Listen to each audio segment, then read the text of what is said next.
আসসালামু আলাইকুম, আমি ইমামুল ফেরদৌস। সবাইকে ক্যাডার্স সলিডওয়ার্কস ওয়ার্কশপের ডে ওয়ানের হোমওয়ার্কের যে টিউটোরিয়াল সেটাতে স্বাগতম। আমরা এখানে যা কনস্ট্রাক্ট করব তা হলো একটা ইউএসবি মোবাইল চার্জার। একটা পার্ট ফাইল নিব।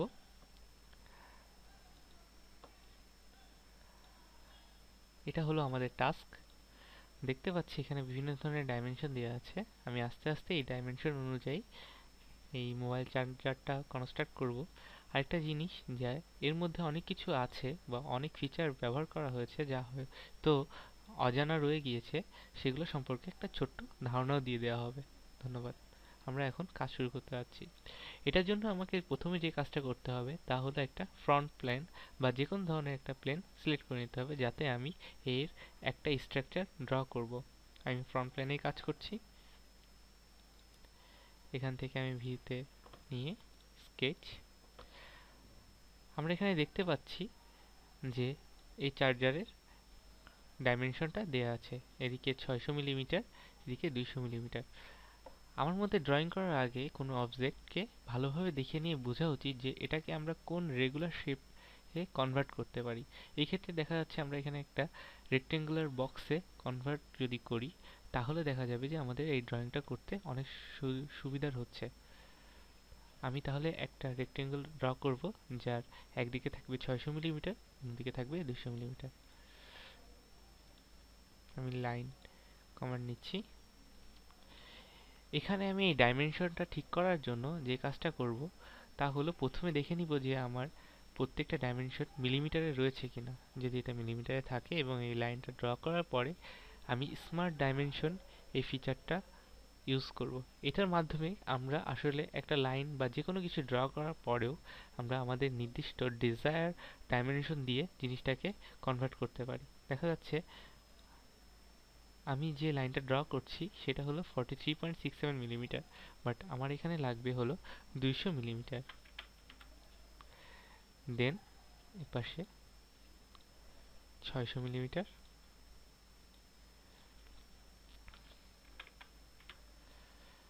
এরপরে সলিডওয়ার্কসে প্রত্যেকটা লাইন ট্রেস করে, অর্থাৎ আমাদেরকে নতুন করে আর ডাইমেনশন দিয়ে এই বক্সটা তৈরি করতে হবে না। এই যে আমি একটা বক্স তৈরি করে ফেলছি। এরপরে এখানে দেখা যাচ্ছে একটা অ্যাঙ্গেল, একটা খাঁজ কাটা আছে। আমরা এই শেপটা এখন তৈরি করব। আমরা একটু দেখে নিই ভালোভাবে। এক সাইড দিয়ে দেওয়া আছে 150, এই পাশে যেহেতু 150 আছে তাহলে এই পাশেও 150 মিলিমিটার যাবে।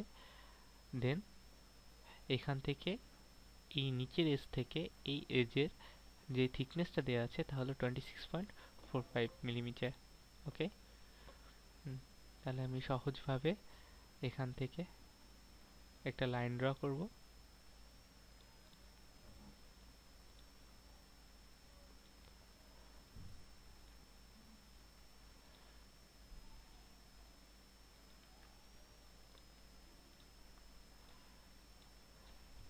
ওয়ান ফিফটি, এবং এখান থেকে 26.45। দেন আবার আমি একটা লাইন ড্র করি। স্মার্ট ডাইমেনশনিং এর ক্ষেত্রে যদি একটা লাইনকে আমি নির্দিষ্ট ডাইমেনশনে আনতে চাই, তাহলে জাস্ট এক পয়েন্ট দেন অন্য পয়েন্ট ক্লিক করার পরে আমি জাস্ট ডাইমেনশনটাকে ইনপুট দিতে পারবো। তারপরে আমি এটা এবং এটা। এরপরে আমরা যে ফিচারটা সম্পর্কে জানবো তা হলো ট্রিম। ট্রিম অর্থাৎ কোনো কিছু ছেটে ফেলা, কেটে ফেলা। আমি ট্রিমটা দিয়ে আমি দেখা যাচ্ছে একটা ড্রয়িংয়ে কিছু লাইন এক্সট্রা হয়ে গিয়েছে, সেটা কেটে ফেলতে পারবো। ট্রিমে যে ট্রিমটা ক্লিক করে জাস্ট আমি যে লাইনগুলো রাখতে চাচ্ছি না তার উপরে গেলেই কাজটা হয়ে যাবে। খুব সহজেই আমরা বলছি, যেহেতু সলিডওয়ার্কসে ট্রেস করা যায় এটাকে। এটা ছিল হচ্ছে 26.45।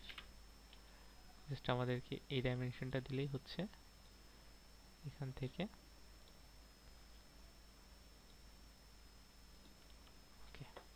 আমরা আবার ট্রিমটা ইউজ করব।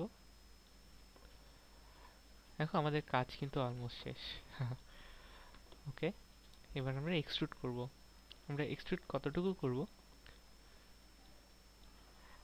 400 মিলিমিটার। ওকে, এখানে আমি এক্সট্রুড নিয়েছি, এখানে আমাকে থিকনেসটা দিতে হবে 400 মিলিমিটার।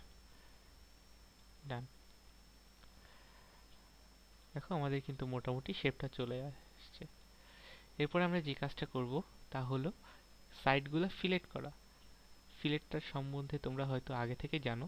এগুলো কিছুই না, আমি এসটাকে একটা নির্দিষ্ট ডায়ামিটার বা রেডিয়াসের একটা সার্কেলার শেপ দিয়ে রিপ্লেস করব।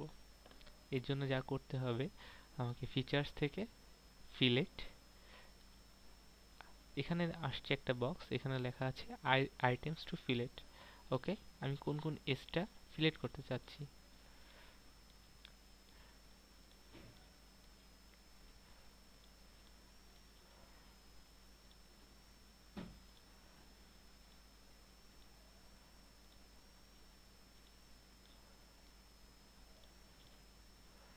এটা একটা সহজ পদ্ধতি আছে। যদি কোনো একটা সারফেসের প্রত্যেকটা এজই তুমি ফিলেট করতে চাও, তাহলে জাস্ট সারফেসটাতে ক্লিক করলে কাজটা হয়ে যাবে। এরপরে দেখা যাচ্ছে অল সাইড ফিলেট রেডিয়াস 50, অর্থাৎ আমার ফিলেট যে রেডিয়াসটা হবে তা 50 হবে। এখানে 10 মিলিমিটার রয়েছে, আমি 50 মিলিমিটার নিলাম।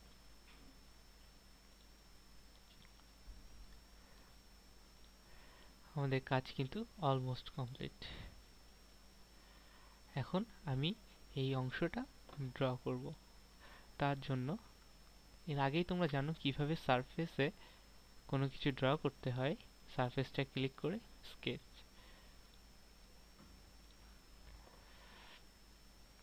ডাইমেনশনটা দেখে নিই। এটা এদিকে থাকবে 195 এবং এদিকে থাকবে হচ্ছে 100। এটা যেহেতু নির্দিষ্ট কোনো ডাইমেনশন দেয়া নেই যে এটা এই এস থেকে কতটা দূরে, আমরা একটা নির্দিষ্ট ধরে নিতেই পারি। আমি নিলাম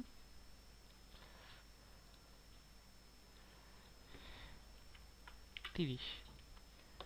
দেন এই পাশে রয়েছে 100 মিলিমিটার, অর্থাৎ আমি এই পাশে যাব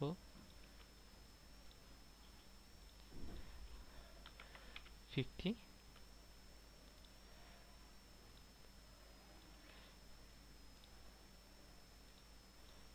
50 রয়েছে, এই পাশে যাব 195।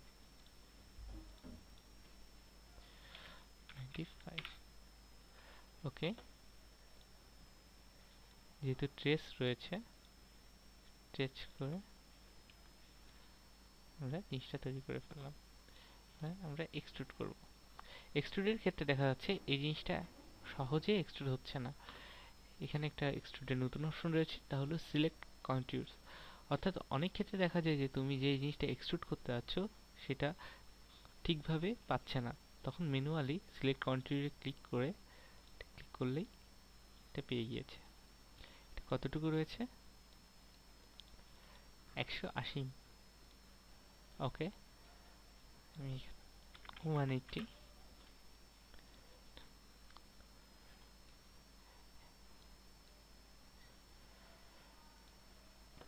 আমরা এখন এই এজগুলা তৈরি করব। যেহেতু এটা একটা রেক্টেঙ্গুলার শেপে নেই, এটার জন্য আমরা যেই কমান্ডটা ইউজ করব তা নামটা হলো চ্যামফার। এটা ফিলেট অপশনে রয়েছে। ফিলেটের ক্ষেত্রে আমরা একটা এজকে একটা রেক্টেঙ্গুলার শেপ, সরি, একটা সার্কুলার শেপ দিয়ে রিপ্লেস করি, কিন্তু চ্যামফারে এখানে আমরা একটা ইনক্লাইন্ড প্লেন দিয়ে এটাকে রিপ্লেস করব। দেখো দেখা যাচ্ছে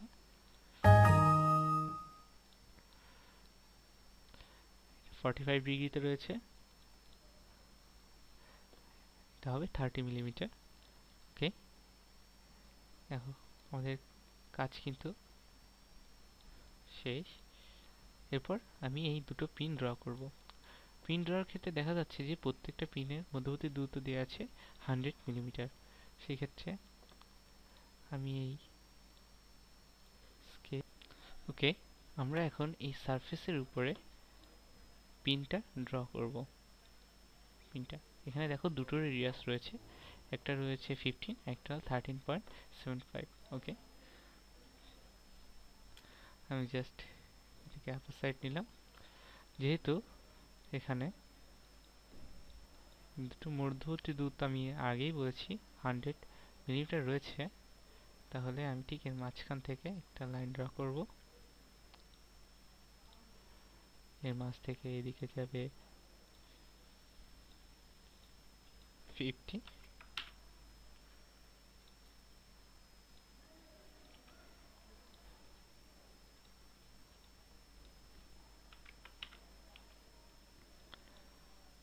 রেডিয়াসটা হবে। এখানে দেখা যাচ্ছে যে আমাকে এই যে ডাইমেনশনটা দিতে হবে তা হলো ডায়ামিটারে। অর্থাৎ আমার যদি এখানে রেডিয়াস 15 হয়, ডায়ামিটার হবে 30। ওকে, 30। আমি আরেকটা সার্কেল ড্র করব।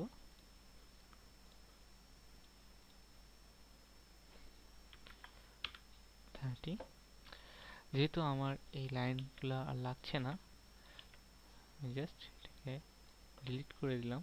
এবার আমি এটাকে এক্সট্রুড করব।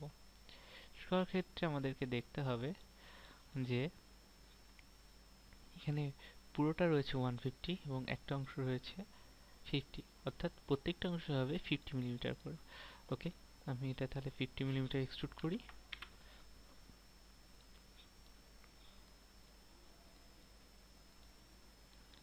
দেখা যাচ্ছে যে হ্যাঁ, আমাদের এখানে যতটুকু চেয়েছিলাম ততটুকু হয়ে গিয়েছে। এরপরে আমরা এই সারফেসের উপরেই আবার ড্র করব।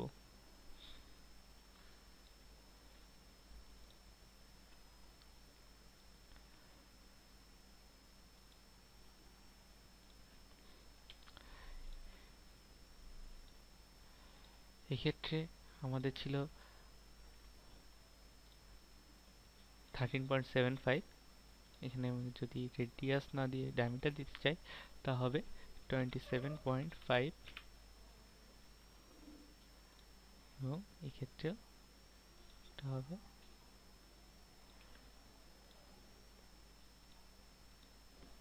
27.5।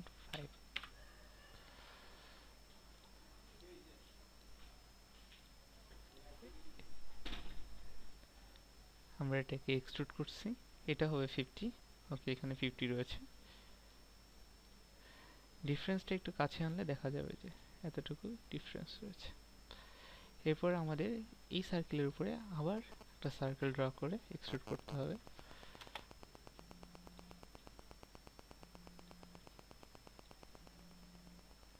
আমি দুটো একসাথে এঁকে নিলাম।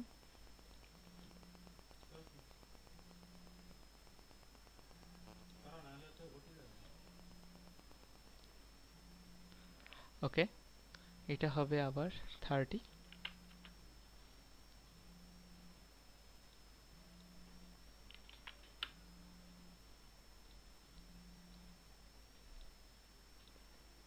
এক্সট্রুড 50, 50। দেখো এখানে কিছু অংশ ফিলেট করা রয়েছে, এটা আসলে কোনো রেডিয়াস নাই, তুমি চোখে যেটা ভালো লাগে সেই অনুযায়ী ফিলেট করে দিলেই হবে। 50 না, এখানে তুমি দিতে পারো 5। আমাদের মোবাইল চার্জার কিন্তু অলমোস্ট কমপ্লিট, জাস্ট আমরা ইউএসবি পোর্ট যেখানে ইউজ করব সেই অংশটা তৈরি করে নিই। ওকে, আমরা এই অংশে ইউএসবি পোর্ট তৈরি করব, স্কেচ করব। এটাকে আমি নর্মালে নিয়ে আসি। এখানে আমি কোনো ডাইমেনশন ইউজ করছি না, তোমরা হয়তো এখানকার ডাইমেনশন দেখে তৈরি করতে পারো অথবা নিজেদের মতো। আমি জাস্ট এখানে একটা র্যান্ডমলি ড্র করছি।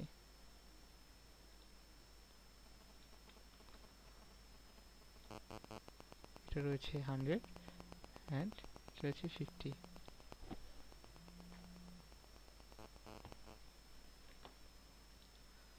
এটা রয়েছে 100। এই স্মার্ট ডাইমেনশন কিন্তু রেক্টেঙ্গেলের ক্ষেত্রে ইউজ করা যায়। রয়েছে 50। ওকে, আমরা এখন যে অপশনটা ইউজ করব তা হলো extrude cut. Triangle extrude cut, তোমার ইচ্ছা মতো একটা দাও। ওকে, আমরা এখানে এক্সট্রুড কাট অপশনটা তৈরি ইউজ করে ফেলছি। এরপরে জাস্ট আমাদেরকে একটা স্লট তৈরি করতে হবে। স্কেচ, আমি আসি। তোমরা মনে রাখবা আমি এখানে কিন্তু এটা র্যান্ডমলি ড্র করছি, তোমরা চেষ্টা করবা জিনিসটাকে ডাইমেনশনের সাহায্যে ড্র করার জন্য। নেক্সট। ওকে, আমাদের কাজ কিন্তু শেষ। এটা হলো তোমাদের ডে 1 এর হোমওয়ার্কের ইউএসবি মোবাইল চার্জিং। কাজটা যথেষ্ট সহজ এবং আশা করি তোমরা সবাই কাজটা কমপ্লিট করতে পারবে। ধন্যবাদ সবাইকে।